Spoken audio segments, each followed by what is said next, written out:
Hello everyone. तो आज हम लोग जो है करंट इलेक्ट्रिसिटी पढ़ेंगे, विद्युत धारा पढ़ेंगे। फिजिक्स का बहुत ही इंपॉर्टेंट टॉपिक है।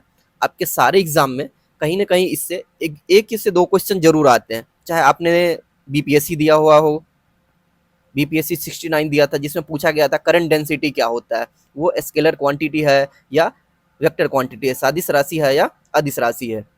चाहे आपने बीपीएससी का टीआरई दिया है इस बार का, जो अभी जो हुआ है 2 दिन पहले, उसमें पूछा गया था पावर का यूनिट क्या होता है, सॉरी पावर का फॉर्मूला क्या होता है। तो ये सारा पॉइंट जो होता है, चाहे आप जो भी एग्जाम दीजिएगा, एसएससी का दीजिएगा या रेलवे का दीजिएगा, इससे कहीं ना कहीं आपको जरूर 1 से 2 क्वेश्चन मिलेगा। तो आज हम लोग क्या करेंगे, इस चैप्टर को पूरा डिटेल में पढ़ेंगे। उसके बाद जो इसके इससे जितने भी आए हुए क्वेश्चन है, चाहे आपके बीपीएससी में हो, यूपीपीसीएस में, कहीं पे भी घटना चक्र से हो, सभी का हम लोग जो है प्रीवियस ईयर क्वेश्चन लगाएंगे। चलिए अपना टॉपिक स्टार्ट करते हैं। तो सबसे पहले ये देखते हैं करंट क्या होता है। इलेक्ट्रिक करंट, जो जिसको हिंदी में क्या बोलते हैं, विद्युत धारा। ये देखिए आपको हिंदी और इंग्लिश दोनों में मिलेगा। तो विद्युत धारा क्या होता है, यदि किसी के थ्रू जो होता है फ्लो ऑफ चार्ज को क्या बोलते हैं, इलेक्ट्रिक करंट बोलते हैं। चाहे आवेश के प्रवाह के दर को विद्युत धारा बोलते हैं। और उसका दूसरा फॉर्मूला डिफिनेशन ये है, flow of charge per unit time. Flow of charge per unit time मतलब कुछ जो प्रति सेकंड में कितना प्रवाहित आवेश की मात्रा को विद्युत धारा कहते हैं। एक जैसे ये देखिए कोई ऑब्जेक्ट है, इसके थ्रू कितना चार्ज फ्लो कर रहा है, क्यू चार्ज मान के सोचिए, चार्ज को क्यू से डिनोट करते हैं। एक इकाई समय में कितना चार्ज बहता है, उसी को क्या बोलते हैं हम लोग, इलेक्ट्रिक करंट बोलते हैं। तो करंट को आई से हम लोग डिनोट करते हैं। और करंट का फॉर्मूला क्या होता है, तो होता है चार्ज बटा समय होता है, वह होता है क्यू बटा टी। करंट को हम लोग आई से डिनोट करते हैं, चार्ज को क्यू से, टाइम को टी से। यह होता है आपका आवेश। चार्ज का यूनिट क्या होता है, वो होता है आपका आवेश। और समय का क्या होता है, टाइम का समय होता है। तो इसका यूनिट क्या हो गया, कूलम्ब पर सेकेंड होता है आपका। इसका यूनिट क्या होता है आपका, कूलम्ब पर सेकेंड होता है। अब देखिए यहां से हम लोग और भी निकाल सकते हैं फॉर्मूला। चार्ज का भी फॉर्मूला निकाल सकते हैं। क्यू बराबर, इसको यदि गुना कर दे तो करंट इंटू टाइम, क्यू बराबर करंट इंटू टाइम होता है। तो आपसे क्वेश्चन में ये दे दिया जाएगा, जो कि कोई ऑब्जेक्ट है, कोई वस्तु है, उसमें से इतना चार्ज फ्लो कर रहा है। जैसे मान के सोचिए 10 कूलम फ्लो चार्ज बहता है और टाइम लगता है 2 सेकेंड, उसका करंट निकालना है। हो सकता है आपको उसमें करंट दिया हुआ हो और समय दिया हुआ हो, आपको क्या निकालना है, चार्ज निकालना रहता है। चार्ज का एक और फॉर्मूला होता है, वह होता है आपका Q equals to N into E. Q क्या होता है, यदि कोई भी एक ऑब्जेक्ट है, देखिए ये ऑब्जेक्ट है, इसमें कितना चार्ज है, जैसे ये ऑब्जेक्ट जो है आपका, इसमें कितना चार्ज है, ये आपको बताना है। तो ये निकालते हैं Q बराबर एन इंटू ई से। एन क्या होता है, उसमें कितना इलेक्ट्रॉन है, इलेक्ट्रॉन का संख्या क्या है। जैसे ये ऑब्जेक्ट है, इसमें इसमें बोल दिया जाएगा आपको 1 लाख इलेक्ट्रॉन है, और इसमें कितना चार्ज होगा, तो वो होता है एन इंटू ई। ई क्या होता है आपका, इलेक्ट्रॉन पे जो चार्ज होता है, इलेक्ट्रॉन पे कितना चार्ज होता है, वह होता है आपका 1.6 इंटू 10⁻⁻19 कूलम्ब होता है, जो कि 1.6 गुना 10 का पावर -19 कूलम्ब होता है। कूलम्ब किसका यूनिट है, अब ये बताइए आप लोग। तो कूलम्ब जो होता है, यहाँ पे मैं लिख दे रहा हूँ, कूलम्ब चार्ज का यूनिट होता है। यहाँ पे जो सी लिखा हूँ, इसे बोलते हैं कूलम्ब। कूलम्ब ये किसका इकाई है, यह चार्ज का इकाई है, चार्ज की इकाई है। आइए अब हम लोग क्या देखते हैं, चार्ज और ये जो सारा पॉइंट जो होता है, देखिए सबसे पहले अभी हम लोगों ने देखा करंट, देखा चार्ज, देखा ये जो आपके चार्ज होते हैं और आपके करंट होते हैं, ये दोनों एक तरह का स्केलर क्वांटिटी है, मींस अदिश राशि है। इसकी कोई दिशा निर्धारित नहीं होती है, कोई दिशा निर्धारित नहीं होती है। ऐसा नहीं होता है, हम लोग ये नहीं बोलते हैं जो कि बिजली जो है 5 एम्पियर बिजली फ्लो कर रहा है, किधर कर रहा है, तो उत्तर की दिशा में, दक्षिण की दिशा में, ये नहीं होता। मीन्स इसकी एक कोई वैल्यू होती है, मतलब यदि करंट फ्लो हो रहा है 5 एम्पियर 10 कूलम, ऐसा कुछ होता है। इसी को क्या बोलते हैं, आपका स्केलर क्वांटिटी होता है। आपका चार्ज और करंट आपका स्केलर क्वांटिटी है। अब देखिए ये इंपॉर्टेंट क्वेश्चन आया हुआ था 69वीं बीपीएससी में, 69th बीपीएससी में, जो कि करंट डेंसिटी जो होता है, जैसे हम लोग इसको डिनोट करते हैं, मतलब करंट डेंसिटी जो होता है, विद्युत घनत्व, वह होता है, यह एक तरह का वेक्टर क्वांटिटी है, यह एक सदिश राशि है। इसकी एक दिशा निश्चित होती है, वह जो दिशा जो होती है वह फिक्स होती है। तो आपसे ये पूछा गया क्वेश्चन है। अब देखते हैं ऐसा यूनिट ऑफ करंट। करंट का ऐसा यूनिट क्या होता है आपका, एम्पियर होता है। ये एसआई यूनिट करंट का क्या होता है? एम्पियर। और यदि चार्ज का यूनिट पूछा जाए तो कूलम्ब होता है। चार्ज का यूनिट क्या पूछा जाएगा? वो होता है कूलम्ब। ऊपर भी मैंने लिख दिया था। अब देखिए होता क्या है, जैसे कोई यहाँ पे एक कंडक्टर है, इसको हम लोगों ने तार से जोड़ दिया, अब यहाँ से बैटरी लगा दिया। अब क्या हो जाएगा? करंट का डायरेक्शन किधर से होगा? प्लस से निकलता है, हाई पोटेंशियल पे होता है, ये इधर से जाएगा। और इलेक्ट्रॉन का डायरेक्शन जो होता है अपोजिट डायरेक्शन में होता है। इस बात को ध्यान में रखना है, क्योंकि ये स्टेटमेंट में क्वेश्चन आया हुआ है, जो कि करंट का डायरेक्शन और इलेक्ट्रॉन का फ्लो का डायरेक्शन, इलेक्ट्रॉन का बहने का डायरेक्शन एक साथ होता है या अपोजिट दिशा में होता है? वह आपका अपोजिट दिशा में होता है। और इलेक्ट्रॉन पे चार्ज कितना होता है? तो 1.6 इंटू 10 का पावर -19 कूलम्ब ये होता है आपका। अब देखिए, अब देख लेते हैं, तीन तरह के मटेरियल होते हैं, तीन तरह के पदार्थ होते हैं। अब ये नहीं है, अब यहाँ पे जो होता है हम लोग ये पदार्थ नहीं देखेंगे, सॉलिड लिक्विड गैस वाला पदार्थ, हम लोग ये देखेंगे कंडक्टर होता है, सेमी कंडक्टर होता है, तीसरा इंसुलेटर होता है। तो कंडक्टर को, जिसको हिंदी में क्या बोलते हैं? संवाहक या सुचालक बोलते हैं। जो कि संवाहक वो होता है जैसे आसानी से जिसके थ्रू, जैसे ये रहा, हम ले लेते हैं गोल्ड, ले लेते हैं सिल्वर, ले लेते हैं।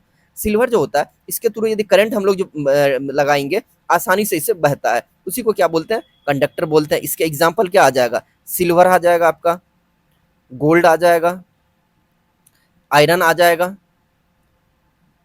ईटीसी बहुत सारे एग्जाम्पल होंगे जिसके थ्रू जो है बिजली आसानी से पास हो जाए।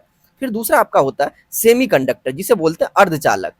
इसकी जो कंडक्टिविटी होती है कंडक्टर और इंसुलेटर के बीच में होता है, ना तो बहुत अच्छा कंडक्टर होता है, ना बहुत बुरा इंसुलेटर होता है, इस दोनों के बीच में होता है। इसके एग्जाम्पल्स कई बार आए हुए हैं, बहुत बहुत इंपॉर्टेंट पॉइंट है, एग्जाम्पल यही सारे आए हुए हैं।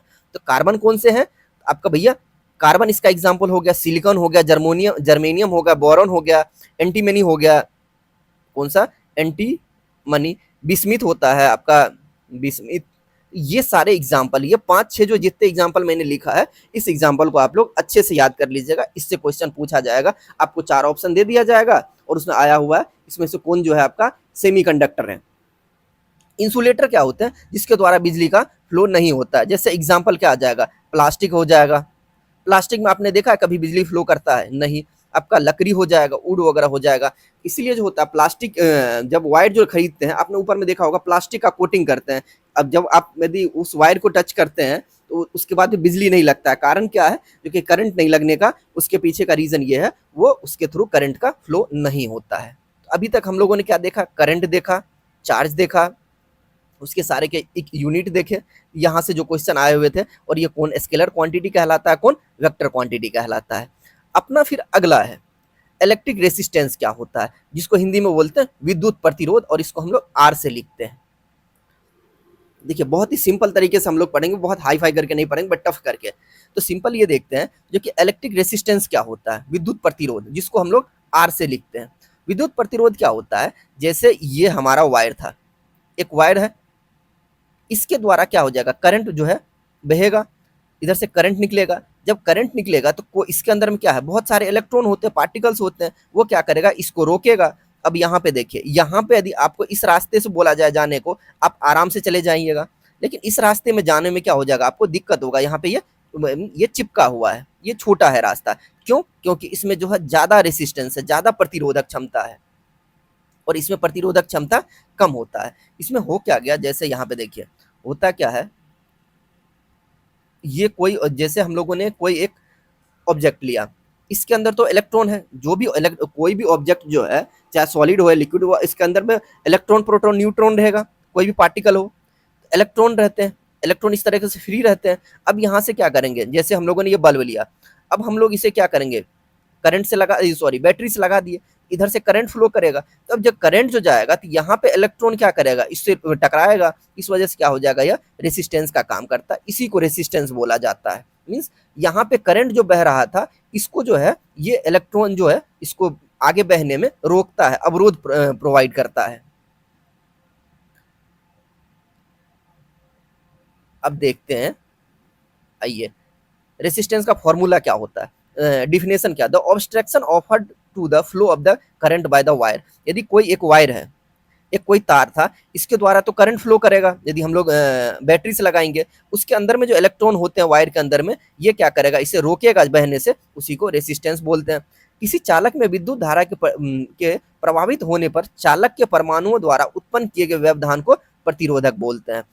इसे किस चीज से डिनोट करते हैं, आर से, और इसकी इकाई क्या होती है, तो ओम होती है। आपने देखा होगा इस तरीके से लिखा रहता है, इसी को क्या बोलते हैं, ओम बोलते हैं, OHM, ओम बोला जाता है।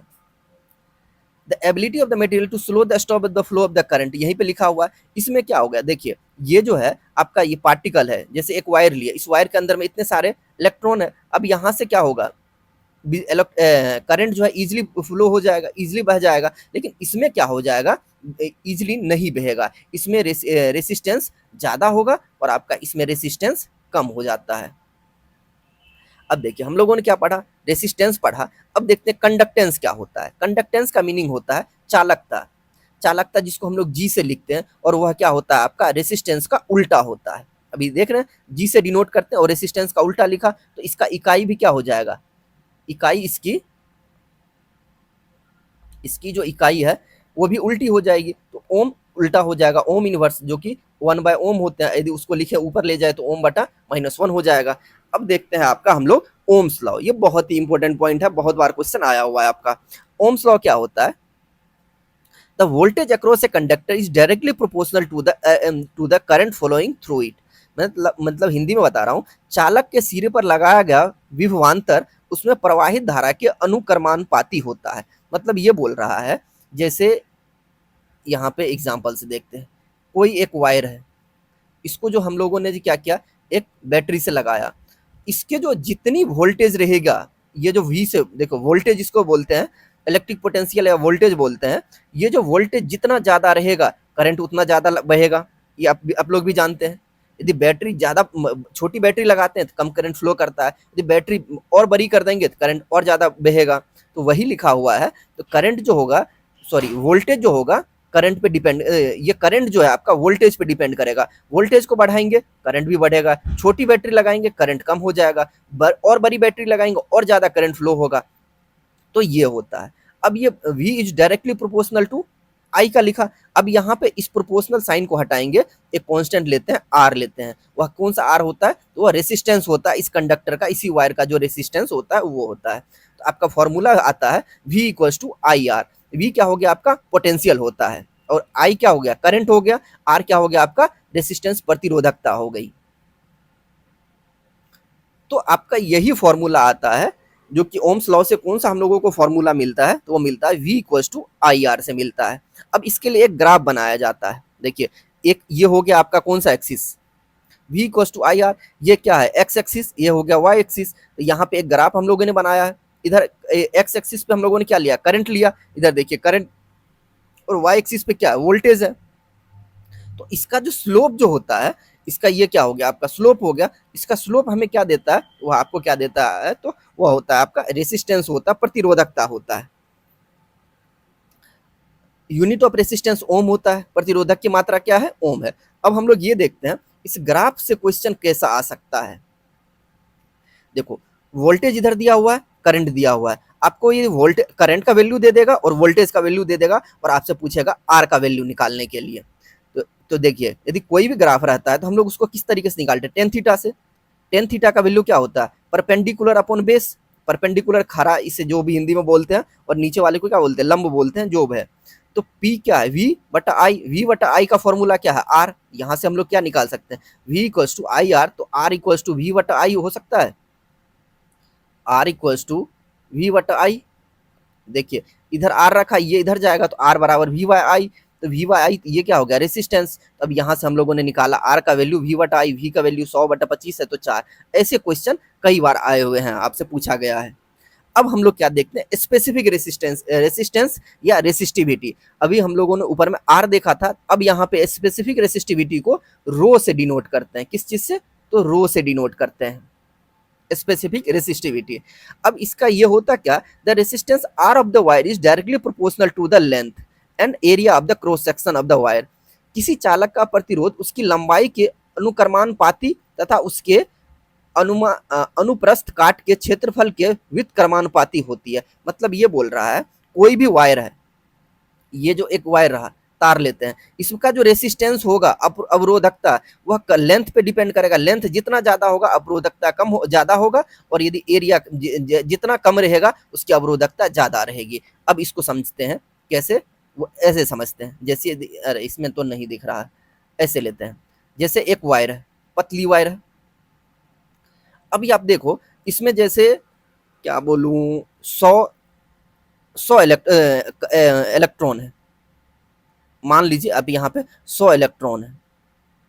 अब इसमें से जो इलेक्ट्रॉन फ्लो करे, करंट जो फ्लो करेगा, बहेगा, ये क्या करेगा, इसे रोकेगा। अब यहीं पे क्या करेंगे, इसकी एरिया को बढ़ा दिए, इसका क्षेत्रफल बढ़ा दिए। अब यही 100 को क्या हो गया, बहुत ज्यादा जगह मिल गया। अभी 100 तो बहुत कम जगह में था, इस वजह से आपको यदि पतली गली से जाने को बोला जाएगा और 10 गुंडे रहेंगे तो यहाँ से निकलना मुश्किल हो जाएगा। लेकिन यदि गली मोटी है, मीन्स चौड़ी है, अब यहाँ पे 10 गुंडे हैं, आपके लिए भागना थोड़ा आसान हो जाएगा। तो यही ये बात बोला गया है। तो रेसिस्टेंस किस पे डिपेंड करता है आपका, सॉरी, ये रेसिस्टेंस जो प्रतिरोधकता लेंथ पे डिपेंड करता है, लंबाई पे, और एरिया के क्षेत्रफल के व्युत्क्रमानुपात में होता है। तो आर इक्वल टू, यहाँ पे जब ये जो साइन हटाते हैं प्रोपोर्शनलिटी का, इसके लिए एक साइन देते हैं, रो का साइन देते हैं। इसी रो को क्या बोलते हैं, रेसिस्टिविटी ऑफ द मटेरियल, विशिष्ट प्रतिरोधकता बोलते हैं। अब देखिए रो क्या होता है, रो इक्वल्स टू, यहाँ से हम लोग निकाल सकते हैं रो का वैल्यू आर गुना ए बटा L, R rho equals to R गुना ए बाय एल। रो को, आर को किस चीज से डिनोट करते हैं, ओम से। एरिया क्या यूनिट क्या होता है, मीटर स्क्वायर। लेंथ का यूनिट क्या होता है, मीटर। ये आपका क्या हो जाएगा, ओम मीटर हो जाएगा। तो आपसे ये क्वेश्चन में पूछा जाएगा रेसिस्टिविटी मीन्स, जिसको हिंदी में बोलते हैं विशिष्ट प्रतिरोधी, विशिष्ट प्रतिरोधी जो होती है इसकी इकाई क्या होती है, तो वह होती है आपको ओम मीटर होती है। अब ये देखते हैं आखिर में विशिष्ट प्रतिरोधी किस चीज पे यह डिपेंड करता है। Resistivity of the conductor increases with the temperature. यदि रेसिस्टिविटी जो होता है रो, यदि बढ़ाएंगे, टेम्परेचर बढ़ाएंगे तो रेसिस्टिविटी भी बढ़ जाएगा आपका। और ये किन किन चीजों पे डिपेंड करता है, एक तो देखिए आपका ये जो रेसिस्टिविटी है, यहाँ से आया फॉर्मूला, एक आपका तो ओम पे डिपेंड, सॉरी एरिया पे डिपेंड करता है। एरिया मतलब क्षेत्रफल पे डिपेंड करेगा। दूसरा किस पे, लंबाई पे डिपेंड करता है। ये किसका, लंबाई। होगा क्या, यदि एरिया बढ़ाएंगे तो रेसिस्टेंस भी बढ़ेगा, और लंबाई बढ़ाएंगे तो एरिया रेसिस्टिविटी घट जाएगा। तो अब इससे आप निकाल सकते हैं। अब यहाँ पे ये क्वेश्चन, दो क्वेश्चन आपको आने का चांस है और आया हुआ है। Resistivity of the conductor increase होता है टेम्परेचर से, और यदि टेम्परेचर बढ़ाते हैं तो रेसिस्टेंस भी बढ़ता है। अब क्या दिया हुआ, resistivity of the conductor decreases with the temperature. अब देखते हैं हम लोग ये सीरीज और पैरेलल क्या होता है। अब ये इस तरह का क्वेश्चन तो आपको बहुत बार मिलेगा, बहुत जगह आया हुआ है, रेलवे में भी आया हुआ है, चाहे आप एसआई का एग्जाम दीजिए, कांस्टेबल का एग्जाम दीजिए, सब में आया हुआ है। तो सीरीज में होता क्या है, सीरीज में आपका जो होता है, इसमें करंट का वैल्यू जो होता है, करंट, ये करंट इज कांस्टेंट होता है। देखिए सीरीज का मतलब ये है, जैसे एक कंडक्टर लिया हम लोगों ने, एक लिया, एक रेसिस्टेंस, दो रेसिस्टेंस, तीन रेसिस्टेंस, इसकी अपनी रेसिस्टिविटी होगी। अब यहाँ पे हम लोगों ने क्या किया, एक बैटरी से कनेक्ट कर दिया। अब इसमें जो करंट बहेगा, आई से बह रहा है करंट, तो इसमें भी वही आई जाएगा। यदि 5 एम्पियर यदि करंट, देखिए 5 एम्पियर यदि यहाँ से करंट बह रहा है, इसमें भी आएगा 5 एम्पियर, इसमें भी आएगा 5 एम्पियर, और आपका इसमें भी आएगा। सब में करंट जो है सेम रहता है, ये बात बोला गया है। तो अब यहाँ से आपसे पूछ दिया जाएगा करंट का वैल्यू निकालने के लिए, वोल्टेज का वैल्यू निकालने के लिए, अब हम लोग इसमें क्या करेंगे, तो रेसिस्टेंस आपसे पूछा जाएगा। 3 रेसिस्टेंस है, अब इसका फाइनल रेसिस्टेंस क्या हो जाएगा, रेसिस्टेंस की वैल्यू क्या हो जाएगी, तो आर नेट जो पूछा जाएगा वह आपका हो जाएगा R1 plus R2 plus R3, ये आपसे पूछा जाएगा। अब आपसे पूछ दिया जाएगा आखिर में, जैसे हम लोगों ने 5 वोल्ट से कनेक्ट किया, इसकी रेसिस्टेंस है, अच्छा देखिए यहाँ पे अभी नहीं करते, एक अलग से क्वेश्चन ले लेते हैं। अब यहाँ से पूछ दिया जाएगा करंट का वैल्यू निकालो, तो करंट क्या हो जाएगा, I equal to V by R, ये होता है पोटेंशियल बटा रेसिस्टेंस। अब यहाँ से हम लोग करंट की वैल्यू निकाल सकते हैं। जैसे एक क्वेश्चन है, अब यहाँ पे दे दिया 10 वोल्ट बैटरी से हम लोग कनेक्ट कर दिया, एक का रेसिस्टेंस जो है 5 ओम है और दूसरे का 10 ओम है। अब इसमें आपको सबसे पहले करंट निकालना है, क्वेश्चन ये है करंट निकालने को, जिसको आई से डिनोट करते हैं। अब आई बराबर क्या होता है, वी बटा आर होता है। अपने को वोल्टेज क्या पता है, 10 रेसिस्टेंस हम कैसे निकालेंगे, हम ये देखते हैं। देखिए सीरीज में है, सीरीज का मतलब क्या होता है, एक लाइन में लगा हुआ होना, श्रेणी क्रम होता है। सीरीज का मीनिंग क्या होता है, श्रेणी क्रम। तो श्रेणी क्रम में मतलब दोनों सीरीज में लगा हुआ था, हम लोगों ने क्या फॉर्मूला देखा था, तीनों को जोड़ देंगे दोनों को, तो 5 + 10 बराबर 15 ओम। अब यहाँ पे 15 ओम हो जाएगा बराबर 2/3 एम्पियर करंट का यूनिट होता है। यही होता है आपको सीरीज और करंट। अब जो करंट 2/3 एम्पियर बह रहा है आपका, इसमें भी 2/3 एम्पियर करंट बहता है और आपका इसमें भी करंट 2/3 बहता है, यही बोला गया है। इसमें भी 2/3 करंट बहेगा और 2/3 एम्पियर इसमें भी बहेगा। अब क्या होता है, पैरेलल में देखते हैं हम लोगों को। घर आपसे क्वेश्चन में ये पूछा जाएगा दैट जो कि घर में पैरेलल कहाँ, पैरेलल जो कॉम्बिनेशन होता है, समानांतर क्रम जो होता है, ये used in house, used in house. इसमें होगा क्या, देखिए इधर से करंट बह रहा है, तो अब ये रास्ते में यदि ये खराब हो गया तो क्या हो जाएगा, आगे बिजली जाएगा ही नहीं। तो सारे सारे जो होते हैं घर में, बल्ब हो, पंखा हो, टीवी हो, सब कुछ खराब हो जाएगा, पूरा अंधेरा हो जाएगा। लेकिन पैरेलल के केस में क्या होता है, जो कि ये हम लोग इसे जो घर में इसलिए यूज करते हैं, जो कि यहाँ से करंट बहेगा, आपका एक करंट इधर जाएगा, एक करंट इधर जाएगा, एक करंट इधर जाएगा। ये यदि खराब हो भी गया तो, लेकिन इस दोनों में तो करंट बह के यहाँ पे तो आ रहा है, यदि ये भी खराब हो गया तो इसमें तो बह के आ रहा है। यही होता है पैरेलल में फायदा होता है। आप देखते होंगे एक बल्ब फ्यूज हो जाता है, चाहे एक पंखा खराब हो जाता है, उससे ये दिक्कत नहीं होता है, दूसरा बल्ब भी खराब हो जाता है। अब इसमें क्या होता है, पैरेलल वाले में वोल्टेज कांस्टेंट होता है आपका, voltage is constant. Voltage constant ये मतलब होता है, इसमें यदि वोल्टेज वी है, इसमें भी वोल्टेज वी रहेगा और इसमें भी वोल्टेज वी रहेगा, लेकिन सब में करंट जो होता है, देख रहे हैं यहाँ से करंट यदि आई आया, देखिए यहाँ से यदि करंट आई आया, करंट इसमें भी बटेगा, इसमें भी बटेगा, इसमें भी बटेगा, और लेकिन वोल्टेज सभी में सेम रहता है। अब हम लोग देखेंगे, आपसे यदि पूछ दिया जाएगा करंट क्या होता है, तो I = V/R होता है। अपने को तो V दिया हुआ रहेगा, तो V, R का वैल्यू तो नहीं पता, R हम लोग कैसे निकालते हैं, तो पैरेलल के केस में ये 1/R इक्वल्स टू बराबर यदि निकालना है 1/R1 + 1/R2, R क्या है, रेसिस्टेंस है, R2 प्लस 1/R3। इसी तरीके से जितने R रहेगा हम लोग जोड़ लेंगे और यहाँ से R इक्विवेलेंट का वैल्यू यहाँ से पैरेलल मींस क्या बोलते हैं, लघुत्तम निकाल के एलसीएम करके निकाल लेंगे। अब जैसे क्वेश्चन यदि मान के सोचिए कैसा रहेगा, देखिए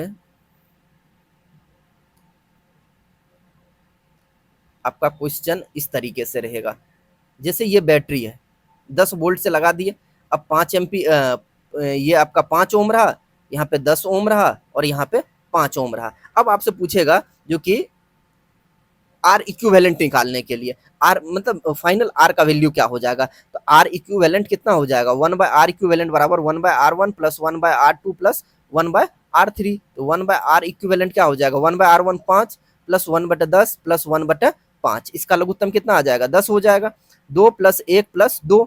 तो आर इक्विवेलेंट कितना हो जाएगा, ये कितना हो गया 5/10, आर इक्विवेलेंट ये उल्टा हो जाएगा, आर इसको हम लोग उल्टा कर लेते, बटा 1 बराबर 10/5 बराबर 2 एम्पियर आ जाए, सॉरी ओम आ जाएगा, 2 ओम।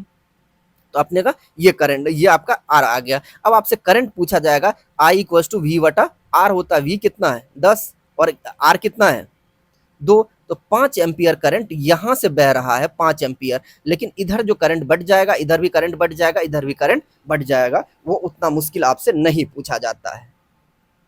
अब हम लोग क्या देखते हैं, पावर क्या होता है। पावर क्या होता है, विद्युत शक्ति, इलेक्ट्रिक पावर जो होता है, जिसको हम लोग P से लिखते हैं, the rate at which electric energy is consumed in an electric circuit. Power का मतलब ये होता है, जैसे हम लोग हीटर जलाते हैं, इधर से बिजली से लगाते हैं, तो ये कितना बिजली खपत करता है, उसी को क्या बोलते हैं, पावर बोलते हैं। विद्युत परिपथ में ऊर्जा के क्षय होने की दर को, किस दर से ऊर्जा खपत होता है, उसी को हम लोग क्या बोलते हैं, पावर बोलते हैं। इसकी इकाई क्या होती है, वाट होती है। Power = V/I। फॉर्मूला ये तीनों पूछा गया था, जो कि इस बार का जो बीपीएससी टीआरई आया था 3 दिन पहले जो हुआ है, उसमें ये पूछा गया था इसमें से कौन सा पावर का फॉर्मूला है नहीं है, तो 4 ऑप्शंस दिए हुए थे। तो इसका 3 फॉर्मूला होता है, पावर बराबर V/I। V का मीनिंग क्या होता है, वोल्टेज, I का मीनिंग क्या होता है, करंट, यहाँ पे भी I मतलब करंट, R मतलब रेसिस्टेंस, V मतलब वोल्टेज, R मतलब रेसिस्टेंस। ये तीनों फॉर्मूला आप लोग याद कर लीजिएगा, V = IR नहीं sorry P = V/I I square R and तीसरा वी स्क्वायर अपॉन आर होता है। अब एक होता है commercial unit of the electric energy. आप लोग ये देखते होंगे बिजली का जो बिल जमा करते हैं तो उसमें अलग यूनिट रहता है, उसमें रहता है, बोलते हैं हम लोग क्या बोलते हैं 2 यूनिट बिजली है मतलब बिजली बिल आया है इस मंथ में, चाहे इस मंथ में 100 यूनिट आया है। तो वो बोलने का मीनिंग क्या होता है, इसको जो हम लोग किलो वाट आवर में निकालते हैं, 1 किलो वाट आवर मतलब क्या होता है, 1 किलो का मीनिंग क्या होता है 1000 वाट, वाट हो गया यूनिट है किसका, पावर का। और आपसे यहाँ पे क्वेश्चन में पूछा जाएगा पावर का यूनिट क्या होता है, तो वाट होता है। और यदि कॉमर्शियल यूनिट पूछ दिया जाएगा तो वह होता है किलो वाट आवर। इस बात को दोनों में डिफरेंस रखना है। व्यावसायिक यूनिट यदि पूछ दिया जाएगा तो वो बिजली का, तो वह होता है पावर का। यदि व्यावसायिक पूछ दिया जाएगा तो वह होता है आपका किलो वाट आवर, और जनरल पूछा जाएगा तो वह होता है आपका वाट होता है। तो ये 1 घंटे में कितने 3600 सेकेंड, तो 1 किलो वाट आवर में कितना होता है, तो 3.6 गुना 6 का पावर 6 वाट सेकेंड होता है। मतलब 1 किलो वाट आवर बराबर 3.6 इंटू 10⁶ वाट सेकेंड होता है।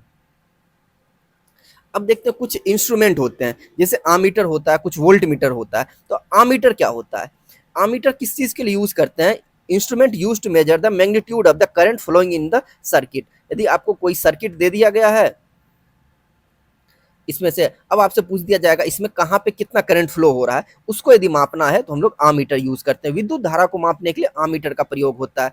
और इसको हम लोग, ये क्वेश्चन हमेशा आता है, आमीटर को हम लोग जो है हमेशा सीरीज में मीन्स श्रेणी में हमेशा लगाते हैं। जैसे देखिए यहाँ पे बैटरी रहा, यहाँ पे कोई बल्ब रहा, अब यहाँ पे क्या करते हैं, तो सीरीज क्या होता है, श्रेणी हो गया ये इसमें। तो आप लोग जाते होंगे देखते होंगे मैकेनिक के दुकान पे, उसके पास ये इस तरह का ये रहता है, एक मशीन रहता है। वो क्या करता है, हम लोग बोलते हैं जो कि ये बल्ब फ्यूज हो गया है या काम नहीं कर रहा, चाहे पंखा नहीं घूम रहा है, वो पहले क्या करता है, ये लेता है दोनों और इसे टच करके देखता है इसमें करंट फ्लो हो रहा है या नहीं हो रहा है। उसके बाद वो आगे देखता है, तो वो क्या होता है आपका, वो आमीटर होता है। आमीटर, आमीटर के पास एक और क्वेश्चन आएगा, इसकी जो रेसिस्टेंस होती है, इसकी प्रतिरोधकता वो बहुत ही कम होती है, वह न्यूनतम होती है। दूसरा आपका होता है वोल्ट मीटर। वोल्ट मीटर क्या होता है, use to measure the potential difference between the 2 point of the circuit. जैसे इसी सर्किट में था, जैसे यहाँ, जैसे ये सर्किट है, अब यदि इस 2 पॉइंट के बीच में हमें वोल्टेज निकालना है, चाहे ये बल्ब है, इस 2 पॉइंट के बीच में कितना वोल्टेज खाता है ये वो निकालना है, तो हम लोग वोल्ट मीटर यूज करते हैं। इसका उपयोग परिपथ के किन्हीं दो बिंदुओं के बीच विभवांतर मापने के लिए यूज किया जाता है। और इसको हम लोग जब भी लगाते हैं तो पैरेलल में लगाते हैं, समानांतर में लगाते हैं। और इसकी जो रेसिस्टेंस होती है, बहुत ही प्रतिरोधकता बहुत ही ज्यादा होती है। देख रहे हैं यहाँ पे हम जब भी लगाए पैरेलल में लगाते हैं। तो यही आपसे यहाँ पे ये क्वेश्चन पूछा जाएगा, इसकी रेसिस्टेंस बहुत ही ज्यादा होती है। अब नेक्स्ट एक कुछ और पॉइंट है, जैसे फ्यूज यूज करते हैं, बोर्ड में देखते होंगे आप लोग जो कि फ्यूज लगाते हैं। फ्यूज कभी क्या हो जाता है, खराब हो जाता है। फ्यूज क्यों लगाते हैं, यदि बाहर से यदि बिजली, देखिए फ्यूज लगाने का मतलब क्या होता है, यदि ट्रांसफार्मर से बिजली बहुत ही ज्यादा आया, ये क्या हो जाएगा, फ्यूज यहाँ पे ये सारा लोड ले लेगा, ये टूट जाएगा। अब हमारे घर में जो है बिजली आने नहीं देगा, हमारे टीवी हो, पंखा हो, फ्रिज हो या कुछ भी हो, तो उसे उससे बचाता है। ये फ्यूज का ये काम होता है। तो क्वेश्चन ये आया हुआ है, चाहे यहाँ पे आए या केमिस्ट्री में, फ्यूज जो होता है आपका किस चीज से मिलके बना हुआ होता है, तो वह जो होता है टीन से और लेड से मिलके बना हुआ होता है। SN प्लस PV से मिलके जो होता है आपका लेड, ये सॉरी फ्यूज वायर बना हुआ होता है। टीन क्या होता है, SN जो 63% होता है, और लेड PV जो होता है 37% होता है। फ्यूज किस चीज से बना है, टीन प्लस सीसा से। It is use to limit the current, current को कम करने के लिए यूज करता है। प्रतिपथ में लगे उपकरणों को सुरक्षा के लिए करते हैं। हमारे घर में कोई भी जो जैसे टीवी पंखा को बचाने के लिए हम लोग फ्यूज यूज करते हैं। और इसको हमेशा जो होता है कनेक्ट किस में करते हैं, तो सीरीज में ही करते हैं। सीरीज में इसलिए करते हैं, जैसे देखिए 1 2 3, अब यहाँ पे लगाए, यहाँ पे क्या हो जाएगा, यहाँ पे ये जैसे मान के सोचिए आपका घर, ये ट्रांसफार्मर में से करंट आया, तो यहाँ पे बहुत ज्यादा करंट आया तो यही तक आएगा। अब ये फ्यूज क्या करेगा, ये पिघल जाएगा, देखेगा बहुत करंट आया है, इधर करंट किसी में भी बहने नहीं देता है। पैरेलल में रहेगा वो हार्म करता है। इसकी रेसिस्टेंस बहुत ज़्यादा होती है और हमेशा श्रेणी में जोड़ते हैं। और इसकी मेल्टिंग पॉइंट जो होते हैं, गलनांक, वह बहुत कम होता है। गलनांक कम होने का रीज़न क्या है, यदि करंट ज़्यादा आया तो यदि वो हीट हो गया तुरंत वो पिघल जाएगा। एक और पॉइंट है, जैसे रेक्टिफायर है। रेक्टिफायर क्या करता है, यह एक ऐसा डिवाइस है जो AC को DC में बदलता है। AC को DC में बदलता है। जिसको दृष्टकारी बोलते हैं, रेक्टिफायर। ये भी क्वेश्चन आया हुआ है आपका। अब देखते हैं कुछ जैसे साइंटिस्ट ने खोज किया था। एक था टेस्ला, इन्होंने एसी का खोज किया था। दूसरा है थॉमस अल्वा एडिसन, जिन्होंने थॉमस अल्वा बल्ब का खोज किया था, अल्वा एडिसन। इन्होंने किसका खोज किया? तो डीसी करंट का ही खोज किया था, डायरेक्ट करंट का खोज किया था। चलिए, थैंक यू सो मच। आपको वीडियो कैसा लगा प्लीज जरूर कमेंट कीजिएगा। इसके बाद जो है हम लोग जो है इसका क्वेश्चन